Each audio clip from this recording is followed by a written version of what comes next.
Hello and welcome to the Kim Iverson Show. So big news, the big news that we obviously must talk about. Donald Trump has been officially indicted and he's expected to be arrested, or actually they expect that he's going to surrender. He's going to surrender himself either tomorrow or next week.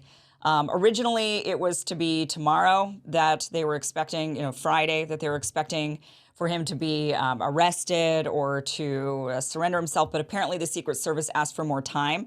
And according to the New York Times, they said that his lawyer mentioned that he would be turning himself in on Tuesday. And when he surrenders, the process, the way that this is going to work is when he surrenders, he's going to be taken to a conference room. He's then, inside the station or wherever, the police station. Then in that conference room, he will be fingerprinted. There will be a mugshot taken. They will bring in an arraignment judge. He will then he'll be arraigned. He'll be let go on his own recognizance. So it's unclear at this point why he has been indicted.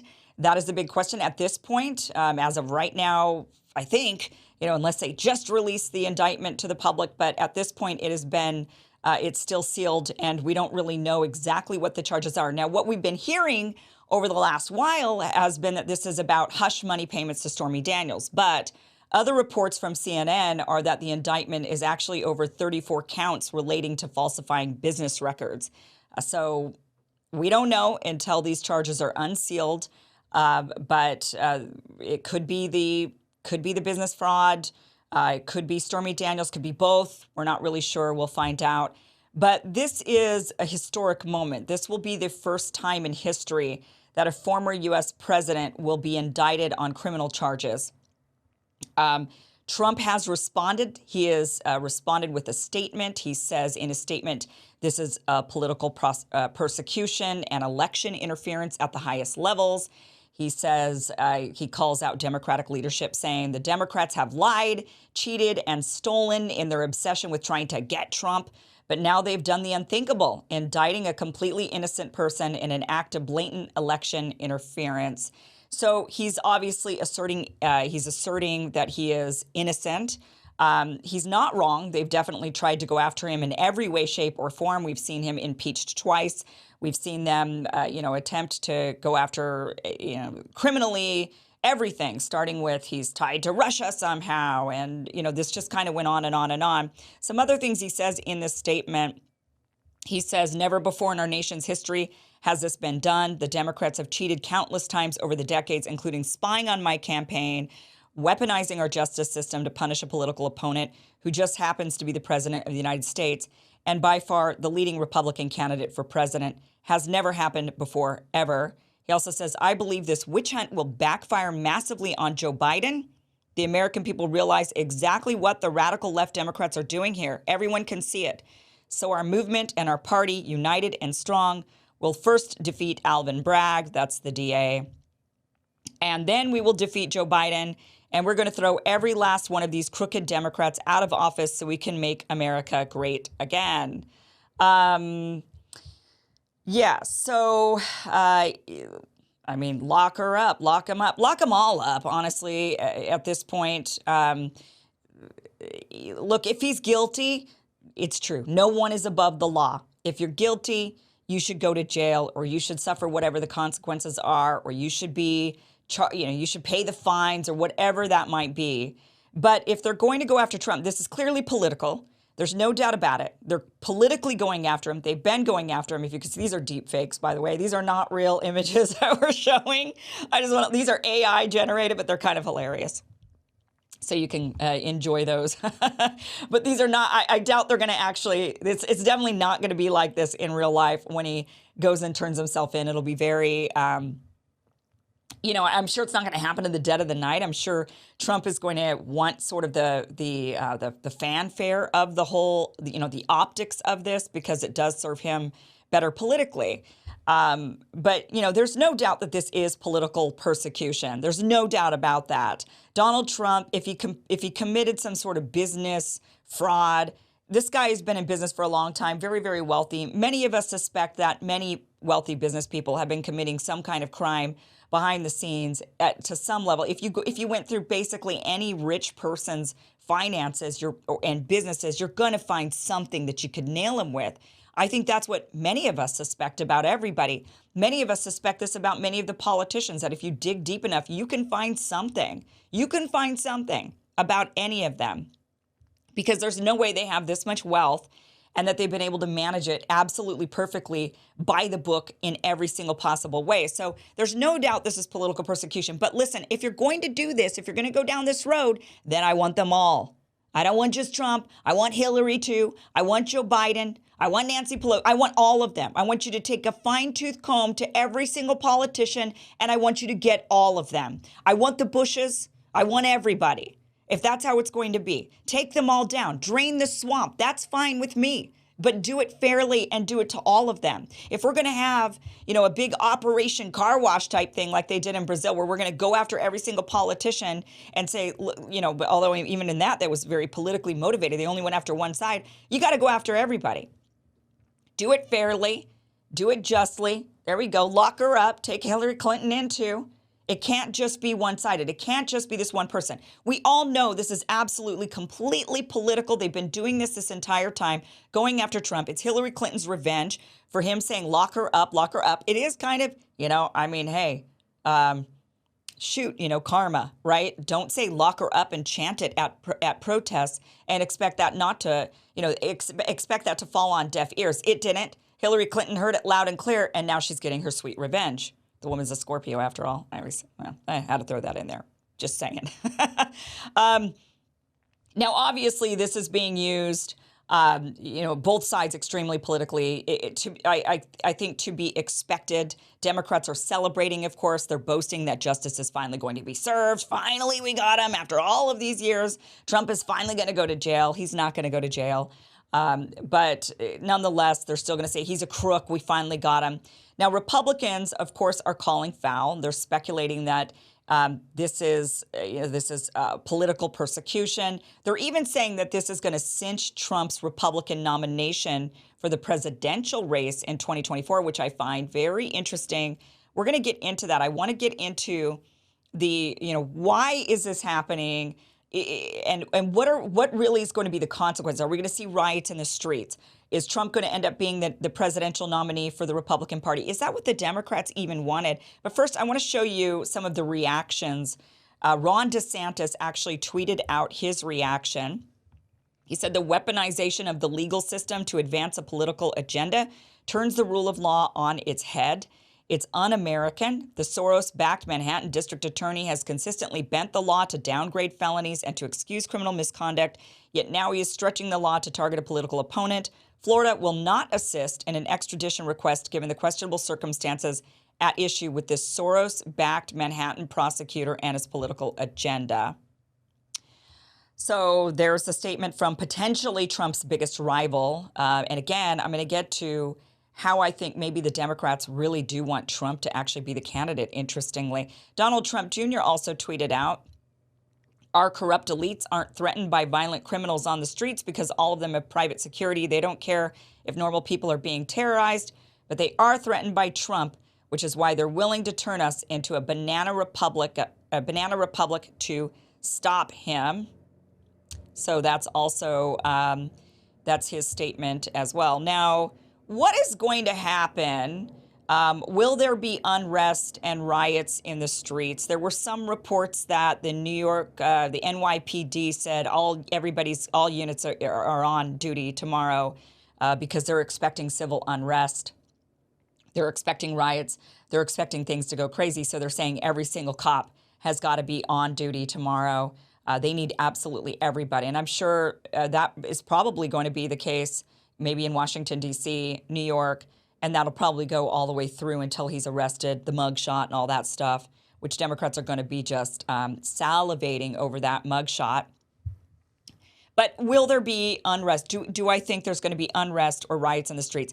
Ultimately, Democrats would want nothing more than to see that, right? They want to see another January 6th type event. They want to see people get riled up. They want to see people commit crimes. They want to see what would be ultimately viewed as what they could paint as terrorists, domestic terrorists. See, we told you these conservatives are domestic terrorists. We told you so.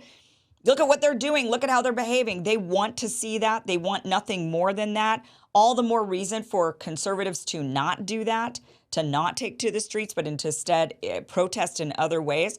But ultimately, fundamentally, conservatives are law-abiding citizens. So it's part of the conservative way of being is the law, the rule of law. Even if the rule of law is ridiculous, conservatives will follow the rule of law. Unlike liberals that say, well, the law is flexible. This is sort of the difference in just the basic mentality of a conservative versus a liberal. A conservative has a mentality naturally of I uphold the law, I observe the law, no matter how ridiculous the law is. Liberals, on the other hand, say that law is ridiculous, break the law. We don't need that law. We can kind of bend the rules. We can bend things. This is why one group is very by the book constitutionalists, and the other group says it's a living document that needs to be interpreted differently depending on the circumstances and the times. So fundamentally, by nature, ingrained in their brain, I would say conservatives are very law-abiding citizens. So I would not expect to see riots in the streets, burning buildings. I'm not expecting any of this at all. We didn't see that when Trump, when Biden, when they announced that Biden won the election. We did not see riots in the streets. Of course, there was January 6th, but that was a one-time event. It was a very actually smaller event, actually. I mean, there were a lot of people there, but it was one place in the country. This didn't happen everywhere. We didn't see George Floyd-style Black Lives Matter protest over Donald Trump and Joe Biden. We just didn't see that. So I don't expect that. Although, like I said, Democrats would love nothing more. And if there's ever a time to utilize the big brother state, the surveillance state, to try to justify an expansion of it, to try to paint Americans as terrorists that they need to surveil, this would be the time to do it. So I'd be looking for those bad actors who are trying to rile people up. I'd be looking for those people for sure. This is an extremely authoritarian move by Democrats. This is going to turn a lot of people off. This is one of those moments where some people are saying this is not only sealing the Republican nomination for Donald Trump, but this is sealing the presidency for him as well. That there are going to be so many people disgusted by the authoritarian behavior of the Democratic Party that they will just shun the party. They will say, that's it, last straw. I didn't even like Trump. And many of us are in that camp. I'm one of those people. I didn't vote for Donald Trump ever. But this time, and I think a lot of people are feeling that way, that they just are so disgusted by the Democrats, their behavior, that they can't allow them to keep winning office, that they need to lose in order to be taught lessons, that they cannot continue to behave this way. But I actually think, in thinking more about this, that ultimately they knew this, right? This is why it's so weird. Everyone says, oh, well, they know this is going to seal the deal for Donald Trump. It's going to march him right back into the White House, certainly the Republican nomination. And so then one has to think, well, then why would Democrats do this? They hate Donald Trump. They keep trying to get Donald Trump. So why would they make this move that just solidifies his candidacy? Well, because ultimately, you know who they fear more? Ron DeSantis. They don't want Ron DeSantis to end up with that nomination because they know that they don't have the ammunition against Ron DeSantis like they have against Donald Trump, that a lot of those never Trump Republicans would vote for Ron DeSantis. They would bring them back into the Republican Party, and they fear that more than anything. So Ron DeSantis actually is a bigger foe to the Biden camp than Donald Trump is. With Donald Trump, they could say, oh, people just still didn't want this big orange buffoon in office, and they didn't vote for him. But with Ron DeSantis, that's going to be a harder case to make. And so ultimately, maybe they did this. They indicted Donald Trump, and now this is solidifying his candidacy as the Republican nominee because they ultimately would rather run Donald Trump against Joe Biden than Ron DeSantis against Joe Biden. Ultimately now, Ron DeSantis can't run. Ron DeSantis is now out. There's no way he can run against Donald Trump anymore in these circumstances. Ron DeSantis, at that point, would look like an establishment candidate. Nobody would trust him. He's done. He's toast. That campaign isn't going to happen. Only a fool at this point would run against Donald Trump, and Republicans know that, but more so, Democrats know that. They know that. They want this. They want this. They would rather see Donald Trump versus Biden because then they can ensure Biden wins one way or the other. And they could just write it off as people just didn't want a crook. People didn't want the orange buffoon back. People didn't want the civil unrest. They didn't want the terrorists that Donald Trump brings out. That's how they're going to paint this. So I actually think that this was a calculated political move by Democrats, that they were not being stupid in this and, wow, how, you guys are so dumb and now look at what you've done. Now Donald Trump is going to, no, I think they actually want that. I think this is something that they're doing on purpose. So one big question I have, though, is if, let's say, Donald Trump actually ends up being convicted, and if that means he has to go to jail or prison, whatever the charges are and whatever the punishment is for the crime, will Secret Service have to go to jail or prison with him? It's a good question, because actually a former president is guaranteed Secret Service protection for the rest of their lives. And it doesn't have any caveats in there, like unless they go to jail, in which case they're subject to the prison guards, the same ones that guarded Epstein. There's no provision there. So poor Secret Service, if Donald Trump ends up in jail or prison and you're put on his detail, what is that like? That's what I would like to know. Would they put him in a regular old prison? Would they put him in regular old jail? Like, how is this going to work? What would they? How do you even deal with this? It's going to be something. So we'll be watching this story, of course, as it unfolds. We'll be, of course, following this. But this is just definitely, I'd say, a dark day in American history to see a former president indicted, which is obviously, I haven't seen the charges yet, so we'll see what happens. But clearly what looks to be very politically motivated. Well, if you owe back taxes or have unfiled returns, don't be embarrassed. This really can happen to anyone. The gig economy, it's just difficult to kind of keep up with things and stay on top of things. And it's difficult. So a lot of people are behind on taxes. There's really nothing to be ashamed of. And now we've got the Biden administration hiring 80,000 more IRS workers to go after the gig economy workers, the people who have been having a tough time getting all those taxes ready. Well, don't deal with the IRS on your own. If you're feeling drowned, you're drowning in all of this, the IRS is coming after you. Tax Network USA is a nationwide tax resolution firm.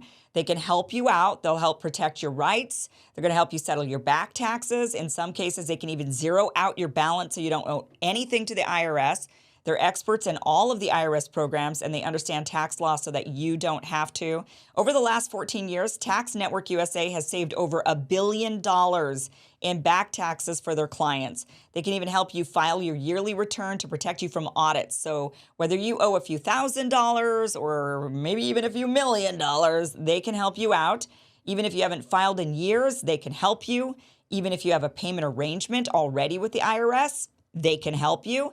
Just visit taxnetworkusa.com/Kim to find out more.